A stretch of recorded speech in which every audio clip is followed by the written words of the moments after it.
Morning, everybody.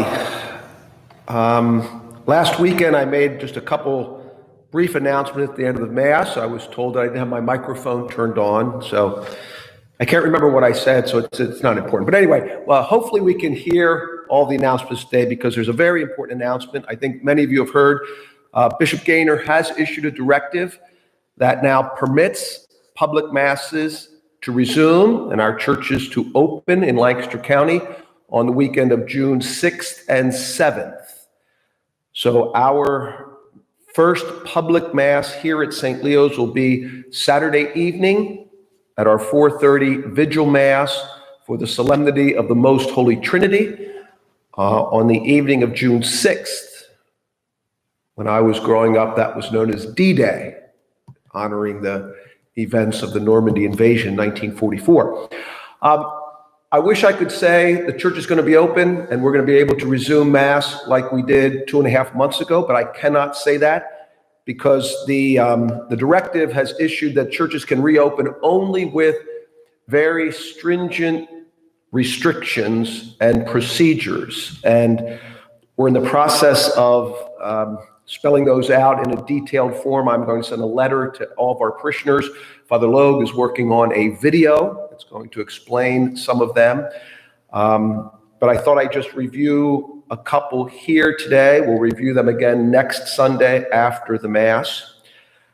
The first is that our church is only allowed to have, we figure, about 150 to 175 people for any Mass.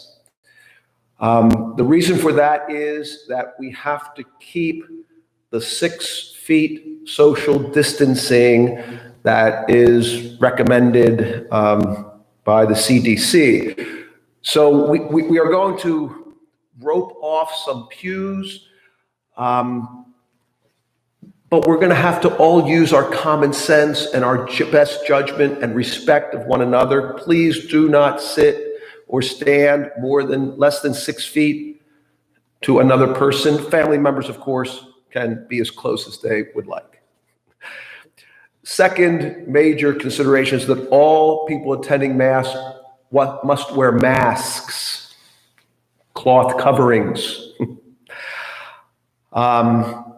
We've been instructed to remove all of our hymnals. We hope to have a worship aid that each person can have that will have the readings. We're going to have very, very, very limited music because obviously it's cumbersome, if not difficult, to sing with a mask on. The distribution of Holy Communion will be done in a very different way. Holy Communion will be distributed at the end of Mass. Father Logue and I will have 2 stations. We will be wearing masks during the distribution of Holy Communion. The faithful will then come up. Obviously, you can remove your mask. The faithful have the continuing right to either receive it on the hand, the Holy Eucharist in the hand, or on the tongue. It remains the right of the communicant. Then we will be asking the faithful to simply depart after a personal prayer, if they would like, obviously. There is to be no congregation of people in the area, in the narthex, like we always do. For those folks who have any anxiety about being in crowds or contracting the illness, the virus, for anyone who has any symptoms, please do not come to Mass. And that pains me as a priest to say that. But, obviously, if you have any symptoms, we don't want you infecting others, but we don't want folks to come here filled with angst and agitation because someone may be sitting 5 feet, 9 inches away from the other. So if you have a personal hesitancy, continue watching it. We will continue to live stream a Sunday Mass. And then you can come and receive the Eucharist after Mass when the people have left. Father Logue and I will be present. We will remain after the final parishioners have received the Eucharist. If there are others who want to come after a Mass, after the people have gone, if they don't want to touch anything in the church, then please feel free to come at that time. And also, we ask those who do come to respect the sensitivities of others. The 6 feet social distancing is becoming part of what they're terming this new normal. And I think all of us, whether we've been in the grocery store or anywhere, we've seen that. It's become part of our practice. So the great news is that we will be able to resume public masses. The not so great news is we have to do it in an entirely different way, but it will still be the celebration of the Holy Eucharist. We anticipate a slight change in our Mass schedule, just bumping up Masses maybe a half an hour. We haven't gotten that completely firm yet because we need time after each Mass, Sunday Masses, to be able to clean the church. That's one of the requirements that have been imposed upon us. And we also hope, we're hoping to provide for the school gym to be an overflow area so that if at a Mass more than 150 or 160 people come, and due to the configuration as you walk in, it's obvious you can't sit anywhere without encroaching upon the 6 foot separation that we've been asking to maintain, that we will have an area in the school gym. We're working on hopefully having by June 6th that Mass live, being shown on our screen there. And then, of course, after that, you can come to the main church to receive the Eucharist. Okay? We've been working on this for some time.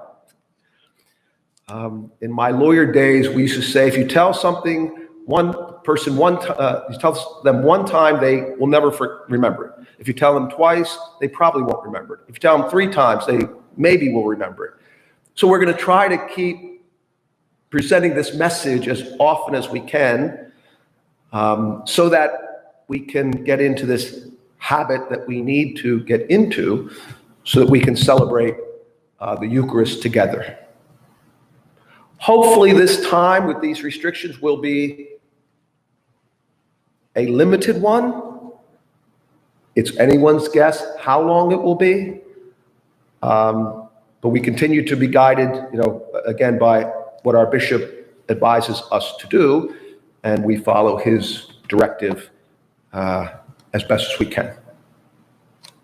Father Logue, did I miss anything?